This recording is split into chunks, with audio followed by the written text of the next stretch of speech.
3:17. Good morning to everybody. We are on. Shmuel gets a mazel. I just had a grandson. I understand. A mazel tov only with bracha and tzlocha. But right now we have to learn the Maamar because we can talk all day, but we have to get to the Maamar. So let's go 3:17, the fifth line. So yesterday we're in the middle of discussing this issue that either there is either you do the mitzvah the way Hashem wants, and then you have God's will there and God's energy, and if you do it based on your feelings without, even though it feels maybe more geschmack, more beautiful, but you're missing the mitzvah, the commander. So let's continue now. And he gives an example. It's actually 6 lines from the top and middle. Say, for example, the mitzvah's tefillin. Take the mitzvah tefillin.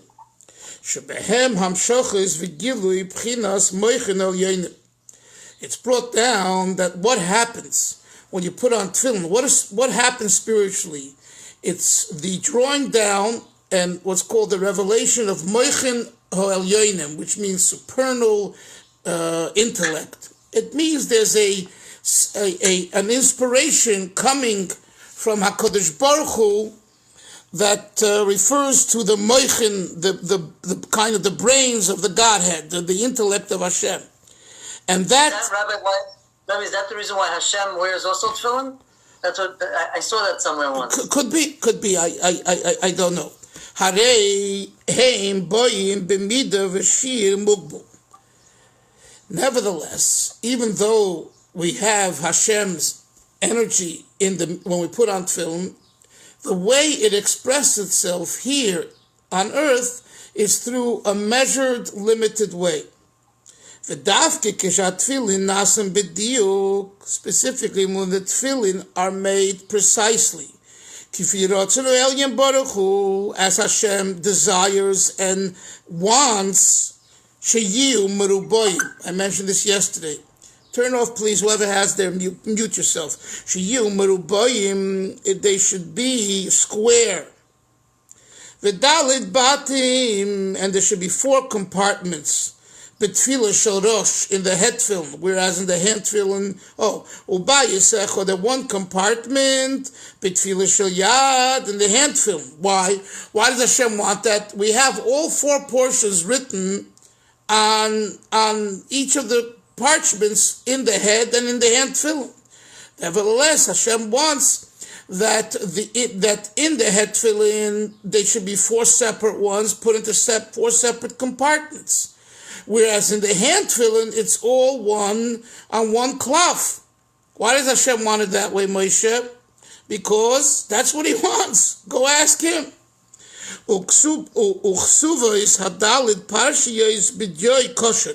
Another detail, He wants that the 4 portions should be written with kosher ink, al cloth kosher, and kosher parchment. Hama'ubad lishbam, that was, refined, it was made lishma, for the sake of the mitzvah of tefillin, al yedei Yisrael, through a Jew. And the Rebbe in footnote 5 brings these sources in halacha in the Tur, and in the Shulchan Aruch, and in the Alter Rebbe's, Siman Lamed Beis, over there, the details, as we learned. Oz, havi mitzvah, then it's considered a mitzvah. When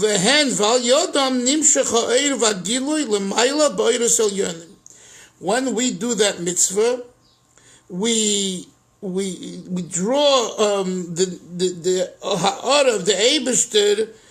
It's interesting, the language here. Before we said that we draw it down into ourselves. Here he says, Nimshech ha'oir v'gilu l'mayla ba'eirus el yoinen. It's like it implies that there's also something that we contribute to heaven through our putting on tefillin. Anyway, whatever it is, whether it's the oil from Hashem to us to Hashem, or both together, it comes specifically, his point being, when you do the mitzvah precisely as prescribed in the Shulchan Aruch. So he says that was a mashal that he gave. So too, regarding, before we discussed just now the tefillin itself. Now, regarding the man, the person who puts on tefillin, umevarech aleim kadin, and he makes a bracha like the halacha is, nimshich olav bebchinas makif ho'er ha'elyin. The Rebbe says that there is, in an encompassing way, the supernal energy of Hashem is drawn upon the person in an encompassing way. Why does he say over here, Yoni, the makif, encompassing? So it's explained in Chasidus that mitzvahs, generally, Shmuel, is makif. In other words, it's not internalized. What's internalized? Torah learning. You chew it, you debate it, you understand it. In other words, it becomes part of you. L'chu lachmu b'lachmi is the pasuk that's normally brought. It's like bread that's digested and becomes part of your system, your body. So, but mitzvahs is called the Ratzon Ha'elyon, the will of Hashem. It doesn't go into any, in bepnimius haleb. The objective of mitzvah is makif. That's why he says makif. It encompasses all of you, and through doing the mitzvah right, kadin. Again, he emphasizes like din. If you do the mitzvah, but it's not kadin, then you're missing this aspect. And then he says the next words in the Maamar, v'gam begili b'nafshay. Then he says that it doesn't say at times that this makif of Or Ha'elyon also at times, in a way, it's revealed in your soul where you actually feel it. The whole dafke kenashe kefir Ratzon Ha'elyon. All of this is true, the Rebbe says, when you do the mitzvah exactly the way Hashem's will is. Uvim lav, but if not, ein nimshach ve'ein meir klal. There's no hamshacha, there's no drawing down of this energy, and there's no illumination at all. So you might wonder, what if when you stand and you put on tefillin with someone who, at the market or wherever, or on earth, and the person doesn't know. But nevertheless, when you put tefillin on, you, the person putting on with him, should know the din. And if you put on the tefillin with him, like it says in halacha, and you give him a kosher pair of tefillin to put on with, then he has lepoil put on kosher tefillin. In the late 60s, when the 67, when the 6-day war, the Rebbe called for the Lubavitcher, not just Lubavitchers, for the Yidden, for us to go and put on tefillin with Yidden, and especially the soldiers. This was the first kind of formal announcement of what was called mitzvah tefillin, the mitzvah tefillin. So, of course, many people had what to say about it, comments, The naysayers right away came out from various camps, and we don't have to, mention who they are because it's known, or if not, it's better that way. Anyway, and they had questions, and some had legitimate questions. How could you put on tefillin with people who didn't wash negel vasa before? And they don't have kavanah, and this and that. So the Rebbe answered. The Rebbe wasn't, you have a question, even though maybe your intent is not pure, but you're asking a halachic or talmudic question. I'm going to find you an answer. And the Rebbe wrote responses to people who asked him, Rabbanim and others, and they're all printed today, and I think they've been printed even separately in a sefer or in a kuntras. So what's the point? The point is, the Rebbe said, those things are not ma'akif. Those things do not violate a halacha, the din. Absolutely, it's better if you could wash negel vasa. But what are you going to do? You're standing on Dizengoff, or you're standing in Times Square, or you go into a nursing home, and we see how cleanliness, and you're going to say, oh, can I have water now? I remind myself when I go sometimes in the airports and I need water and to wash negel vasa properly, or on the plane, it's a whole to do, and I feel in a way bad that I have to do it or want to do it when they don't understand. Like, why can't you go to the toilet and wash your hands? And at the end of the day, you can if you have no choice. You put the, excuse the expression, the toilet seat down and you wash your hands, but that's not the preferred way. The preferred way is to wash, in the kitchen area, but you say you got to get permission from the stewardess, and even if they give you permission, it looks weird. You know what I'm saying? So yes, and probably the piski a psak of Rabbanim, just like they say, Rabbi Vosner of Shalom of Neibrak ruled that you could sit in your seat and daven, even you don't have to even stand up for Shemoneh Esrei in a plane. Okay, nevertheless, many of us try to daven with a minyan if we can. The point being, you have to know what's halacha. This goes in continuation, Moshe, to what we were discussing yesterday. And what's hashkafa? And there is hashkafa. That's an important, very important topic.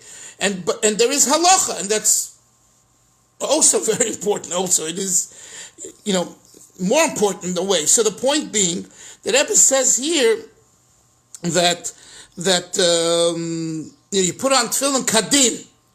So when you put on tefillin with someone, if they didn't wash Negelwasser, according to Pure Din, they still did the mitzvah. Yes, Yoni. Okay. So this is a question. I've been thinking about this question for a long time. It's interesting how the Rebbe here brings it in the Mitzvah of Tefillin. I was thinking about this specifically because when you have a situation where something is halacha or it's hashkafa, right? I don't understand what the shaila is. Meaning, if it's halacha, it's halacha. It's cut and dry, black and white, it's halacha. But once something is hashkafa, why does that have any... How can that even be compared to halacha? Meaning or a minhag. I don't even know what's a minhag. Hashkafa means outlook. No, Rebbe, am I getting it wrong? Am I wrong what the translation hashkafa means outlook? Outlook, attitude, philosophy, and you make a good point. There's din, there's minig, and there's hashkafa. 3 separate things. In a healthy way, they all flow together, okay? But nevertheless, we need to know though that there's 3 categories, and now we know, especially by Chasidim, that a minhag is like more emphasized even than a din. And of course, the Litvak world, the Litvische world is very critical of that, and I understand where they're coming from, okay? But nevertheless, minhag Yisrael, Torah, that has nothing to do with Chasidim or Litvaks. That's I believe it's a Chazal. Minhag Yisrael, Torah. But it's a minhag, Yoni, it's a minhag. How can you say it's Torah? It doesn't say it in the Torah. The answer is, Shmuel, right? There's a pasuk, Loi Sosur, Yeminu Smoil, I think it's in Devarim, in Chumash Devarim, and Rashi brings it, I think Rashi and Chazal bring it for sure, that refers to, I think Rashi says, Elu Divri Chachamim, don't go astray to the right or the left. And Rashi says, Divri Chachamim. So we see that Divri Chachamim is accepted by Klal Yisrael, going back to Rashi and the Gemara, etc. So does that include hashkafa? It could. It's not only minhag. If it's hashkafas haTorah, and this is heavily debatable, what is hashkafas haTorah, or what in the Litvische world is called das Torah, the various different names in the different communities, But we can't just throw out hashkafas haTorah. We can't do that. At the same time, in the realm of hashkafa, there is room for different hashkafas. The Sephardic hashkafa is not the Hasidic hashkafa, and the Hasidic hashkafa is not the Litvish hashkafa. They're all valid as long as there's a basis in Torah and in minhag Yisrael. And so that's the answer. So when you say only Torah, why does hashkafa have any impact? Because we're not talking about hashkafas ani, my hashkafa, hashkafas b'nei adam, human hashkafa. We're talking about hashkafas haTorah, if it's hashkafas haTorah. And that is something that's debated. Some say it is, and some say it's not, depending on what the situation is. But the overall idea it would fall under Lo Sasur. Because if Chachmei Yisrael get together and they feel that this is an important thing for Klal Yisrael, whether it be a geder, whether they're putting a fence around something, or whether it be to do something. In other words, whether it's Sur Meirah or Asay Toiv, it needs to be looked at. Are you obligated? If you're a Sfardi, are you obligated to follow Ashkenaz Hashkafa? Not necessarily. It's like the Rabbanim in Crown Heights. Do they have a jurisdiction over the Rabbanim in Borough Park? No. And that's the way the Torah sets it up. And I think it's a very smart way, so that there is room for everyone in a way to put themselves in what place and in what ashkafa. So at the end of the day, just take a simple thing. People move to this community or that community. Sometimes they move because they don't like the ashkafa here and they go there. There's a rabbi in Crown Heights, Rabbi Elio Shane. He's a mumche moel, and he's done a lot of mila. He grew up in the Litvische world. He lived in Crown Heights because his father-in-law lived there. So when he married, he stayed in Crown Heights. His father-in-law, I think, had a store, a farm store or something. Anyway, he started to send his children to the Lubavitch Yeshiva to Olei Torah in Crown Heights, which is Chabad, Lubavitch. The minig that the kids were davening were different than his minig was Ashkenaz. And then there were other things. So he told me that he asked Rabbi Yaakov Kamenetsky, which, by the way, Moshe, I still have the book of Rabbi Kamenetsky, and tell that person, I just got to get it to him, but I have the sefer.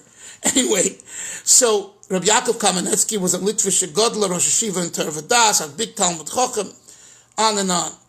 And he thought for sure Rabbi Kamenetsky would tell him, move out, or don't follow that. You don't have to follow the minig. Rabbi Kamenetsky told him, as long as you live in Crown Heights, and today what's left in Crown Heights, I'm going back to the 70s, because everyone moved out pretty much. Only the Lubavitch stayed. You need to follow their minhagim. That's what he told him. And he did. Ultimately became a Lubavitcher.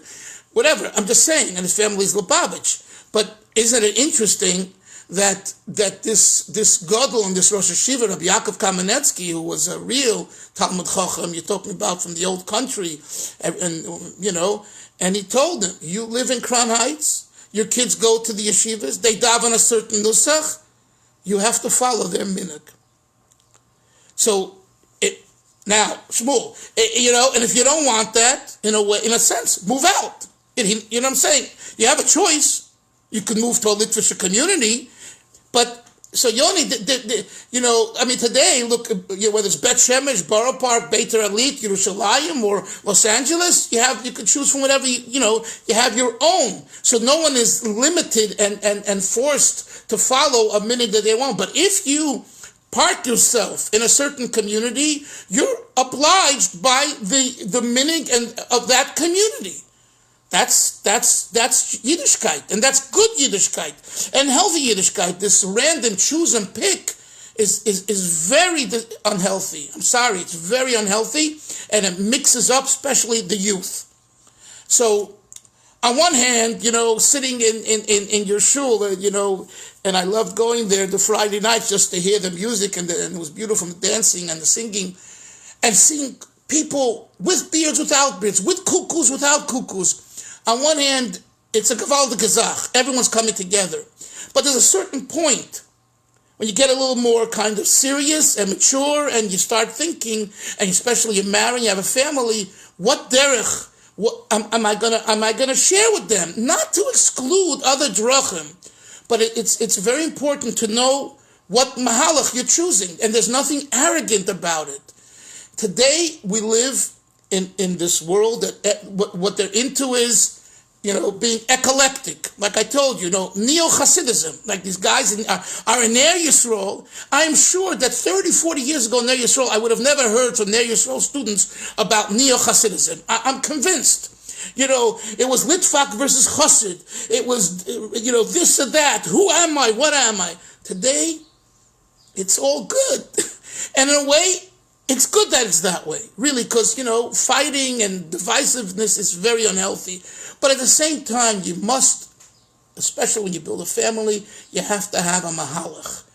Now, if a son or a daughter wants to go another mahalach, they go.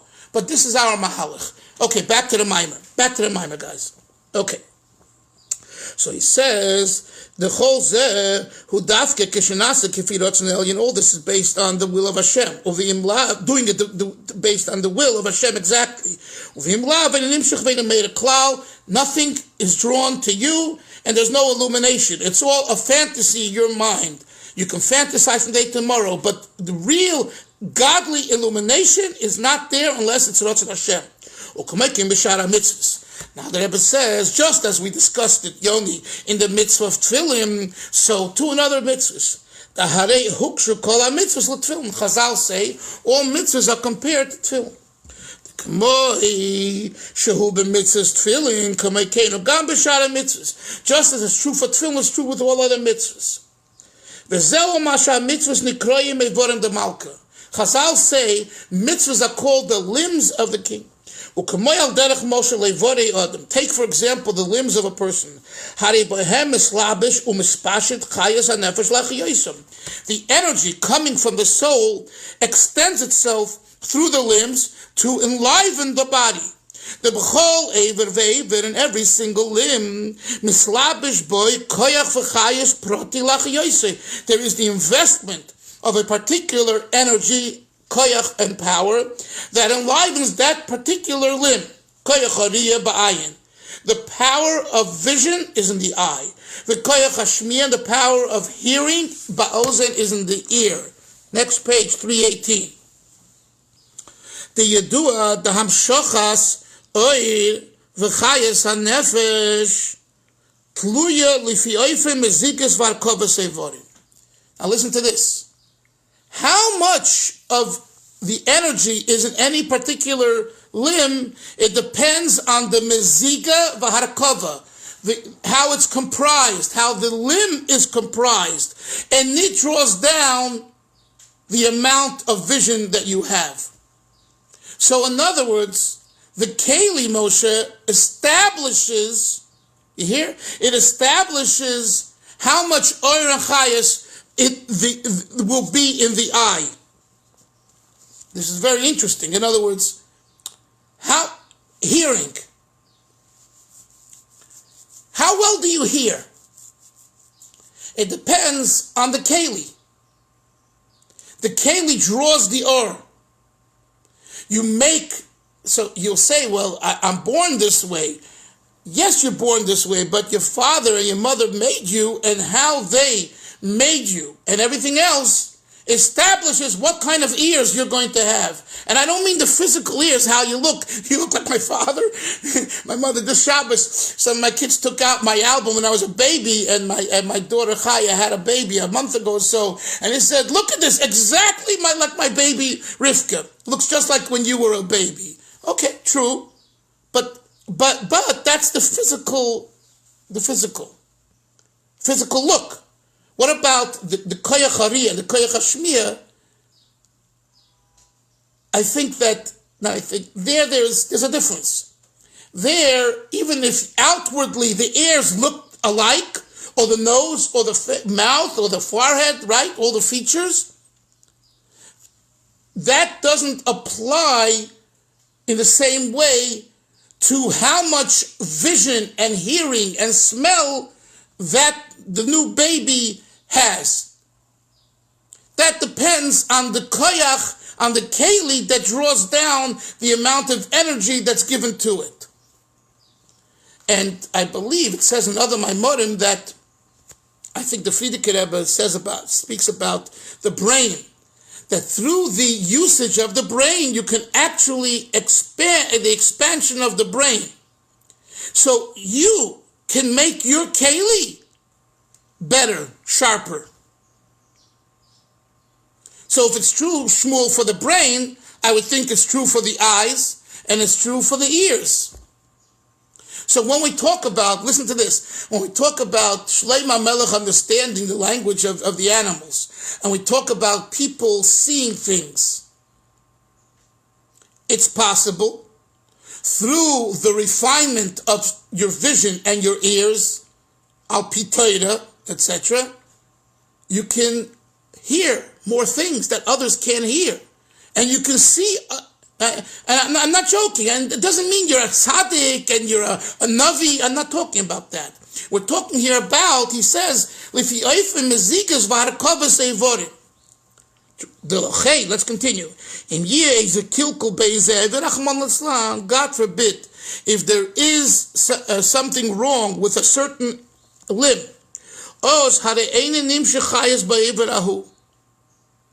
then there is no energy, Yoli, there is no chayas in that particular limb. Why? Because the keli, the aver, is something is wrong. Meaning, yes, Hashem created that way, but the bottom line is that aver is not functioning well. This is the muscle. Now comes the nimshul, the moral.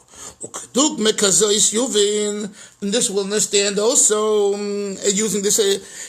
Gam be'inyan ha-mitzvahs, also regarding mitzvahs, shehem b'chilas eivarim, they're called the limbs of the king, the malka, shehem ha-makablim, or mamshichin, es ha'oir v'chayis haruchni. The mitzvahs are what? Mitzvahs are the keli.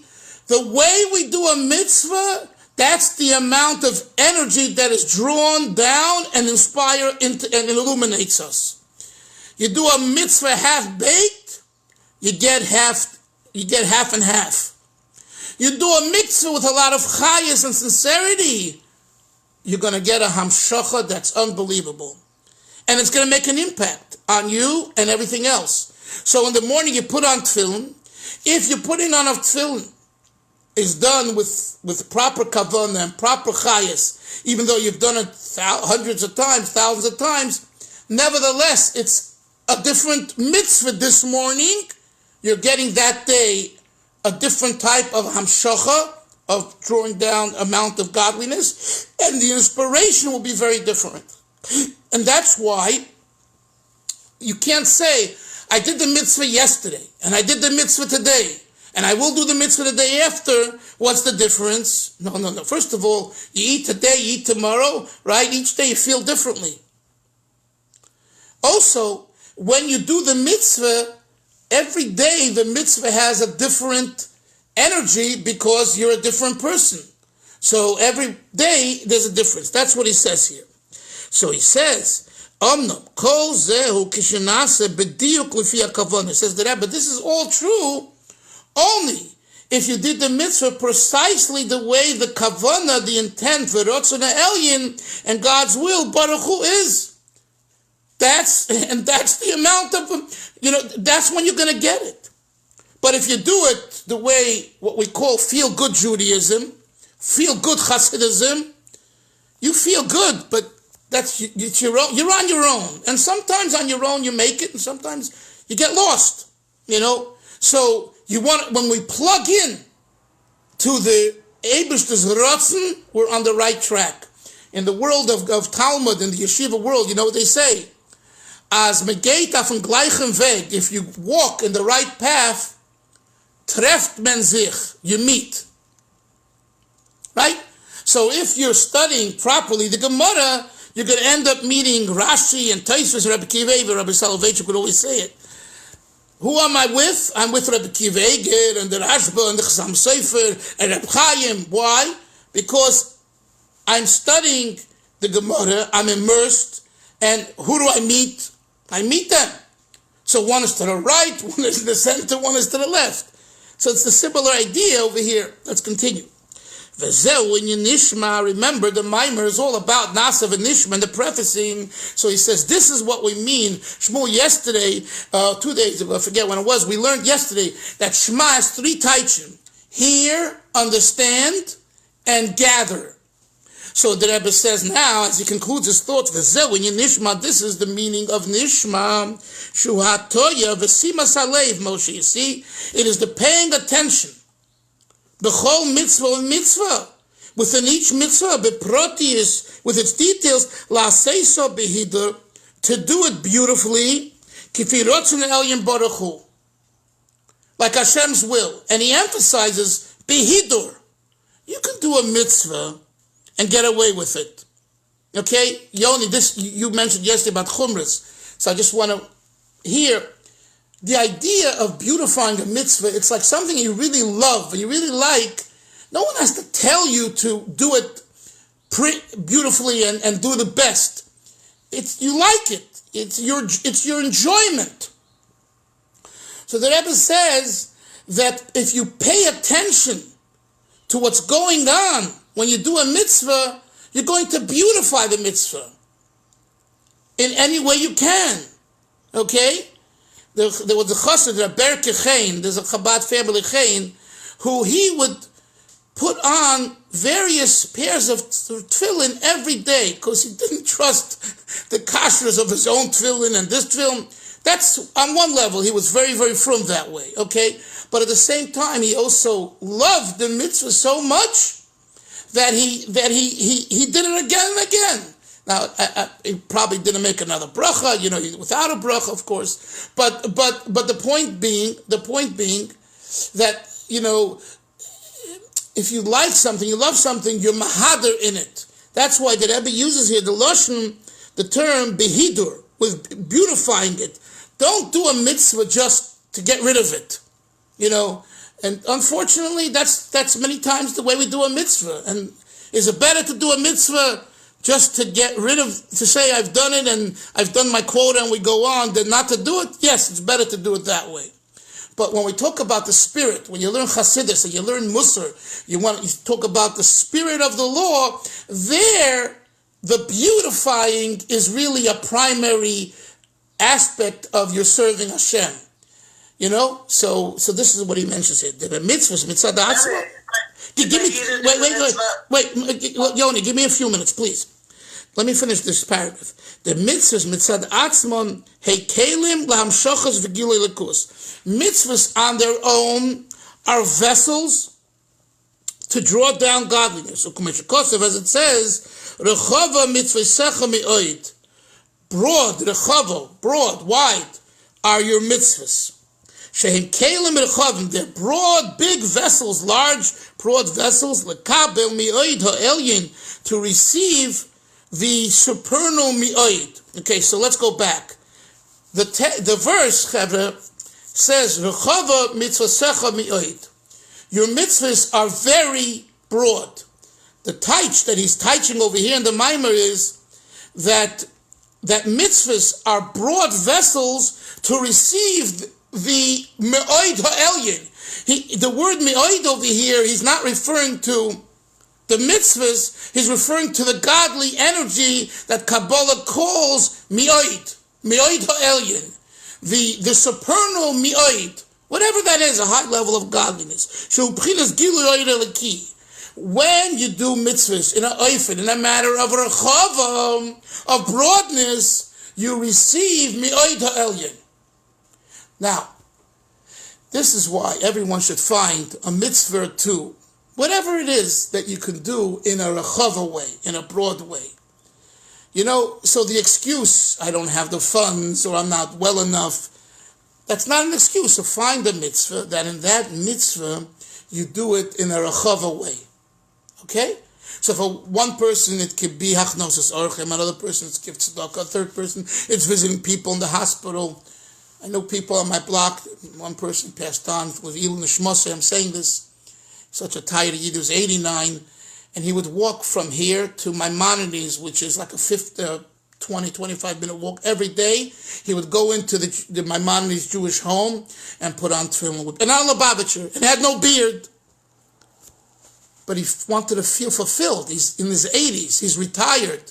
For years he wasn't, working as a schleifer, polishing diamonds and all that. And he was an expert, he told me, in it. And he taught other people, and other people, because of his teaching, became wealthy through that, great. But now he's in his 80s. He went every day back and forth. How do I get there? With a car. He walked with his feet. Came from Hungary or Austria, was a survivor. The point being, he found an area that he was able to do the rechava mitzvah secha mi'oid. So every one of us can find a certain mitzvah, that in that mitzvah you splurge. You know what I mean? You splurge. You know, Moshe, that it says that, Moshe Myers, it says that Avram was generous with his ruchnius, with his body, and with his gashmius. He was a very generous person, right? He brought in people to eat. He fed them, even though he was in pain from a circumcision. He spread and publicized monotheism, and he made gerim, like it says in Torah and Rashi, right? But you know what the greatest thing is? And the greatest thing is that he was generous. But the greatest of the three, this says, I think, in a Maamar of the previous Rebbe, was that he took away from his time of learning, and he taught another person, the Aleph Beis, who taught him about Hashem to the Goyim. In other words, the mitzvah of giving to someone else, and you all know, you want to feel good, do something for someone else. You'll feel the best. You're in a lousy mood, just do something for someone else. Go out and say hello. How can I help you? You need to carry something? Let me help you carry it to your apartment. When you come back, you'll feel so good. It's unbelievable. And you don't just go downstairs and carry packages for someone. So we need to train ourselves, as it says here in the Maamar, that we can accomplish the Rechava Mitzvah Mi'oid by finding a mitzvah or two, whatever, to be mahader in the mitzvah, to beautify a mitzvah. Yes, Yoni, you wanted to say something? You wanted to say something? Yoni, who wanted to say? I don't hear you. Take off. I didn't. Okay, what? Okay, now you hear me? Yeah. Yeah, because I think someone muted me. I was saying that basically you have a situation where you could either buy a nice esrog or a nice or good matzahs, expensive matzahs, right? Yeah. Or you could do shakal lilav, right? You could shakal lilav and buy a $5. I used to go to 13th Avenue before Yom Tif, 2 hours before Yom Tif, buy a stack of a whole set for $5, a little of esrog for $5. Or you could go to Rabbi Pharaoh and get like a really expensive set, a really good set, from Kfar Chabad. There's a big difference, and you feel a big difference. You mamish feel the difference. So what he's saying, I can mamish relate to it. Yeah, and this has to come from the person. No one, this has to come from the person. In other words, I mean, if a person has the funds, but if a person, doesn't have that much, and needs to, and the person feels this need to do the mitzvah, to beautify the mitzvah. Kol hakavod. I mean, but the reason I said earlier that, your example is a real life example, but I think we need to also emphasize that there's so many other mitzvahs that you can do, that you can beautify, and it doesn't cost money. Maybe it costs a little exertion of the body. No, yeah, and that's the point. To beautify a mitzvah is important. How you beautify, for one person, it's like you say, through getting the more expensive set, and for another person, it's through schlepping packages for someone. Believe me, right? What do they say? It's easier to write the check, than get involved. Getting involved is a lot of work, a lot more work. It exhausts you. So it's not about which mitzvah. It cost me more money. That's not the Torah, the real Torah view. Even though I want to tell you, in Zohar HaKadosh, it does mention that when a person spends, lots more funds on a mitzvah, there's something to it. I'm not going to, completely rule that out.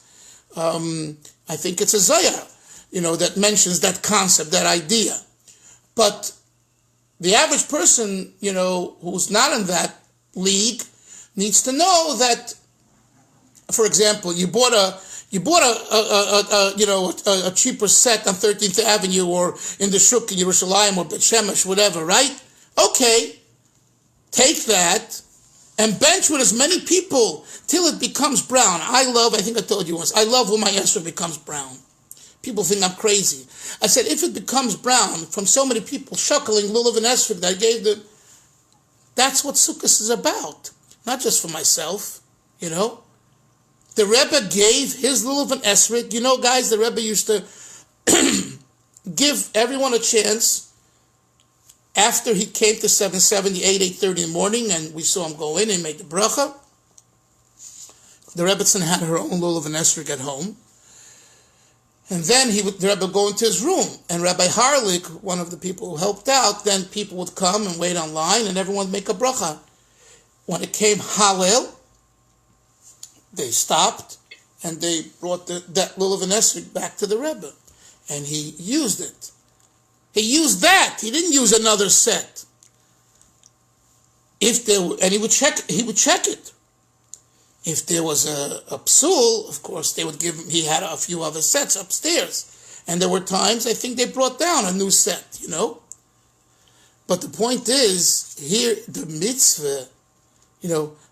Some people show off they're nice and large, and okay, you want to do that, no problem. But I think that a brown esrog, if it's kosher, because 150 people made a bracha on it, boy, you're really got a beautiful esrog. But again, that's my hergish. Maybe it's not another person's hergish feeling. But the idea is everyone has to find a mitzvah to be mekayim the inyan. And what he says here, that nishma, nasav and nishma, right? He's focusing. Before answering before explaining what the virtue of the prefacing of Nasa over Nishma is, he has to explain to us what Nishma is and then what Nasa is. So here, this was all an elaborate explanation, of what Nishma is. True Sima slave, paying attention. Shema Yisrael, Shema Yisrael, Hashem Elokeinu, Hashem Echad means make your heart be attentive that Hashem is Elokeinu and Hashem Echad. Now, what does that mean? I mean, God's our God, God is one. Focus on it. Pay attention. There's something happening over here. Like I told you, there were Yidden who spent hours thinking about Tishma and just meditating and thinking and really trying to gather their entire being in Avodas Atfila on this line, one line, Shema Yisrael Hashem Elokeinu Hashem Echad. And you look at them from the outside, you say, what are they doing? They're trying to take it in. And just saying it didn't work for them. It wasn't enough. So they spent time meditating and reflecting. Okay, Kitzer, and then we'll finish. Kitzer, Hakdomas Nasa L'Nishma, the prefacing of Nasa before Nishma. That's what we learned at the beginning of the paragraph. Yovi Dugma Mekabolos Oil Malchus Shemayim Tchila. He brings an example of Kabbalas Oil, V'yachakach Oil Mitzvahs, the yoke of Mitzvahs. Nishma, he said, Hainu Sima slave. You see? He sums up Nishma as the attentiveness, La Mitzvahs B'diuk, to do the Mitzvahs precisely the way the will of Hashem is. Reb Shmuel, a big mazel tov to you and to Baruch, the whole mishpacha. And only the Racha Nimel will have in Shem. Today he was born, right? It wasn't the bris today, right? Today, yeah, a short while ago, an hour ago. Oh, Baruch Hashem. Should be only Yiddish Chasidus Nachas. I assume you're not going to be going to Brazil, right? No, not anytime soon. No. So we'll have a long distance bris, but only simchas. The main thing is the simchas. Only simchas, and the new baby should bring us Mashiach. Amen. Everyone have a great day. We'll see everyone tomorrow. Sei gesund. Amen. Bye bye. Thank you. Amen. Bye bye.